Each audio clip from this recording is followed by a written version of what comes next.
मुझे पता है आप सब लोगों को मेन कोर्स का इंतजार है, यानी कि वर्ल्ड टी20 का जो सेकंड राउंड है, क्योंकि वहां पर दिग्गज टीमें खेलेंगी।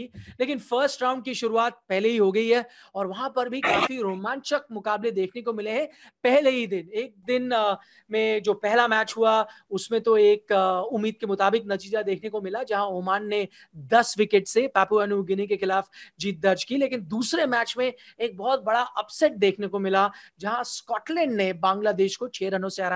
इन दोनों मैचों का हम विश्लेषण करेंगे। हमारे साथ जुड़ेंगे दीपदास गुप्ता। आप देख रहे हैं ESPN क्रिक इन्फो T20 टाइम आउट।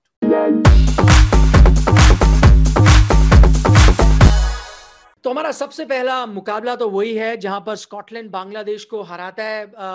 दीप, मैंने यहाँ पर, मुझे पता है कि स्कॉटलैंड के खिलाड़ी लगातार काउंटी क्रिकेट खेलते रहते हैं और उतने वो क्या बोलते हैं, एक्सपीरियंस से वर्जित नहीं है, लेकिन फिर भी मैंने जैसे कहा बहुत बड़ा अपसेट तो मानना चाहिए इसे।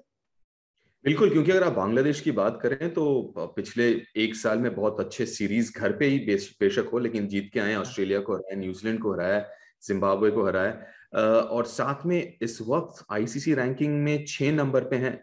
तो उस लिहाज से आप देखें तो बांग्लादेश को हराना इस वक्त स्कॉटलैंड के लिए एक अपसेट आप कहेंगे, और पहले दिन दूसरे मैच में आपने टूर्नामेंट का पहला अपसेट देख लिया।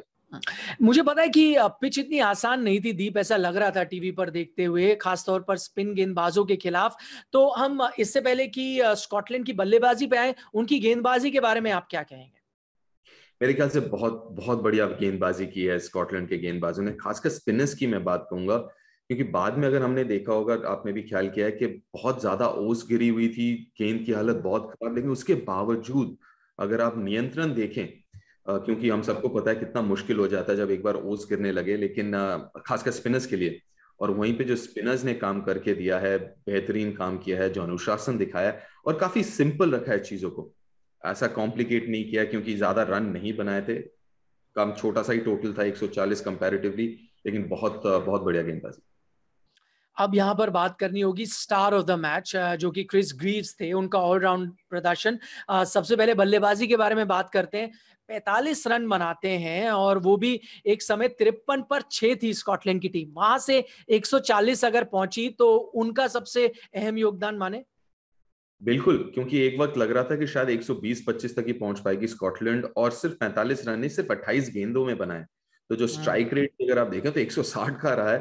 तो काफी तेज गति से भी रन बनाए, और साथ में मतलब जब वो बैटिंग कर रहे थे तब लग नहीं रहा था कि कुछ खास हो रहा है पिच पे, या जो हालत थी स्कॉटलैंड की बेहतरीन। ऑब्वियसली उनको थोड़ा साथ भी मिला मार्क वॉट का, लेकिन वाज ब्रिलियंट। व्हील के बारे में सब कहेंगे कि उन्होंने 3 विकेट लिए, लेकिन मैं वापस ग्रीव्स की तरफ आता हूं। उनके 2 विकेट आप ज्यादा अहम मानेंगे क्योंकि मुशफिकुर और शाकिब का विकेट वो लेते हैं। बिल्कुल, क्योंकि और दो सेट बल्लेबाज थे और दो बहुत ही अनुभवी बल्लेबाज। मेरे ख्याल से अभी कहीं पढ़ा था 2007 के बाद से अब तक जितने भी वर्ल्ड कप हुए हैं सब में खेला इन दोनों ने। तो उतना अनुभवी दोनों बल्लेबाज, सेट दोनों। और कहीं ना कहीं तब वो लग रहा था कि गियर शिफ्ट कर रहे थे, कि सेट हो गए हैं, गियर शिफ्ट कर रहे थे, और जब उस प्रोसेस में ही उन दोनों को चलता किया, क्योंकि और थोड़ी देर रुक जाते दोनों तो शायद नतीजा कुछ और होता इस मैच का। शाकिब के लिए हालांकि उनकी टीम हार गई, निजी तौर पर काफी अच्छा दिन है क्योंकि वो बने हैं नंबर 1 T20 गेंदबाज। आज उन्होंने 2 विकेट चटकाई, लीडिंग विकेट टेकर हैं T20 में। इकलौते ऐसे खिलाड़ी हैं जिन्होंने 100 से ज्यादा विकेट लिए, 1000 से ज्यादा रन बनाए हैं T20 इंटरनेशनल्स के बारे में यहाँ बात कर रहा हूँ। आज भी अगर आप देखें तो अहम उन्होंने तो योगदान निभाया। मैं यही सोच रहा हूँ कि एक दिन का गैप मिला लेकिन एकदम फिट थे मुकाबले के लिए। बिल्कुल फिट थे, और मेरे ख्याल से तैयार, शायद थोड़ी सी तैयारी इसके पहले आईपीएल खेल के हो गया है। लेकिन जहाँ पे आपने कहा कि चलिए एक बहुत बड़ा अचीवमेंट बॉलिंग की पहले बात कर लेते हैं, क्योंकि उन्होंने पीछे किसको छोड़ा है, लसिथ मलिंगा को छोड़ा है दूसरे नंबर पे अब। तो बहुत बड़ी अचीवमेंट उस लिहाज से अगर आप देखेंगे, क्योंकि हम उतना ज्यादा सोचते नहीं है ऑलराउंड परफॉर्मेंस की जब बात करें शाकिब की। बहुत बड़ा अचीवमेंट वो। बैटिंग में भी बहुत बड़ा अचीवमेंट, 1700 से अधिक रन बना चुके हैं T20 आईज में। लेकिन कहीं ना कहीं आज जो वो पारी थोड़े से थोड़े से धीमी गति की थी। कहीं ना कहीं दबाव तो था थोड़ा बड़ा उस साझेदारी में, सिर्फ शाकिब को नहीं कहूंगा, अगर मुशफिकुर भी देखें, शाकिब आप देखें 20 रन बनाए 28 गेंदों में। तो कहीं ना कहीं वो साझेदारी और थोड़ी सी अगर तेजी से बढ़ाते उस साझेदारी को तो शायद थोड़ा आसान हो सकता था पीछे के बल्लेबाजों के लिए।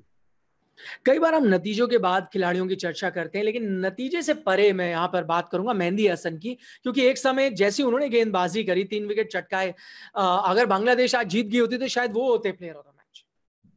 बिल्कुल। और जो 3 विकेटें ली, बहुत ही, जैसे थोड़ी देर पहले कह रहा था कि जैसे स्कॉटलैंड के गेंदबाजों ने सिंपल रखा चीजों को, मेरे ख्याल से मेहंदी हसन ने भी बहुत ही सिंपल रखा। लेकिन जो अच्छी बात मेहंदी हसन की, मैं आज से नहीं 3-4 साल से फॉलो कर रहा हूँ, उससे ज्यादा ही उनको, जो चालाकी है उनकी गेंदबाजी में, पेस वेरिएशन, अगर आप उनका पिच मैप देखेंगे तो एक ही जगह पे देखेंगे गेंदे, लेकिन कभी 90 पे डालते हैं तो कभी 80 पे आ जाते हैं, 85 पे। जो पेस वेरिएशन है वो बहुत खास रहा। और लाइन बहुत ही सिंपल कि भैया यू मिस आई हिट, वही हुआ जैसे विकेट मिली उनको। आखिरी में हम बात करेंगे दिन के पहले मुकाबले के बारे में, जहां पर ओमान ने पूरे 10 विकेट से पापुआ न्यू गिनी को हराया। और वो इसलिए भी अहम हो जाता है दीप, क्योंकि ये एक ही ग्रुप में है, चारों की चारों टीमें, और हमें पता है सिर्फ 2 टीमें जाएंगी। अब स्कॉटलैंड ने बांग्लादेश को हरा दिया है, बहुत अहम हो जाएगी। ओमान बहुत अच्छे फॉर्म में लग रही है, आज 10 विकेट से उन्होंने उनको हराया है। और मैं बताना चाहूंगा कि पीएनजी का जो लक्ष्य था 130 का, वो सिर्फ 13.4 गेंदों में पूरा किया, और पूरे की पूरी 10 विकेट हाथ में थी ओमान के हाथों में। दोनों जो सलामी बल्लेबाज थे, बहुत शानदार प्रदर्शन। जीशान मकसूद जो गेंदबाज थे, कप्तान भी है, 4 विकेट उन्होंने चाहे। ओवरऑल मैं इस नतीजे को देख रहा हूं दीप, क्या क्वालिफाई ओमान कर सकता है, ये बड़ा सवाल आता है इन दोनों नतीजों के बाद। बिल्कुल कर सकता है, क्योंकि आज की जो जो जो जीत की आपने बात कही, जिसे हम कहते हैं ना विन एंड हाफ, 2 अंक तो मिले, लेकिन साथ में जो नेट रन रेट, क्योंकि बांग्लादेश हारने के बाद इस मैच को, दूसरे मैच को, मतलब नेट रन रेट तो आने वाला है। ये तो लगभग तय ऐसा है कि नेट रन रेट इस्तेमाल होगा क्वालिफिकेशन के लिए, और वहां पे ये जो जीत है ये बहुत बड़ी जीत, जैसे आपने कहा 10 विकेट हाथ में, 13 ओवरों में खत्म, बहुत बड़ी जीत है। और जिस तरीके से खेला भी, वो भी दाद देनी पड़ेगी, जो ओपनर्स जैसे उन्होंने बल्लेबाजी की और जिस बखूबी चेज किया रन को। जाते जाते दर्शकों को बता दें कि 2 ग्रुप्स हैं इस वक्त, जो राउंड 1 के मैचेस चल रहे हैं, उनमें से 4 टीमें हर ग्रुप में हैं, और 4 में से सिर्फ 2 टीमें अगले राउंड में जाएंगी, सुपर 12 जिसे कहा जा रहा है। और यहां पर बड़ा दिलचस्प हो रहा है, क्योंकि यहां पर ओमान भी है जो टीम इन फॉर्म है, बांग्लादेश जिनकी रैंकिंग के बारे में दीप ने चर्चा भी करी इससे पहले, और स्कॉटलैंड ने बांग्लादेश को हरा दिया। 3 टीमों के बीच यहां पर बड़ा कड़ा मुकाबला हो सकता है। दीप, बहुत बहुत शुक्रिया हमारे साथ चर्चा करने के लिए। तो आप देख रहे थे ESPN क्रिक इन्फो T20 टाइम आउट।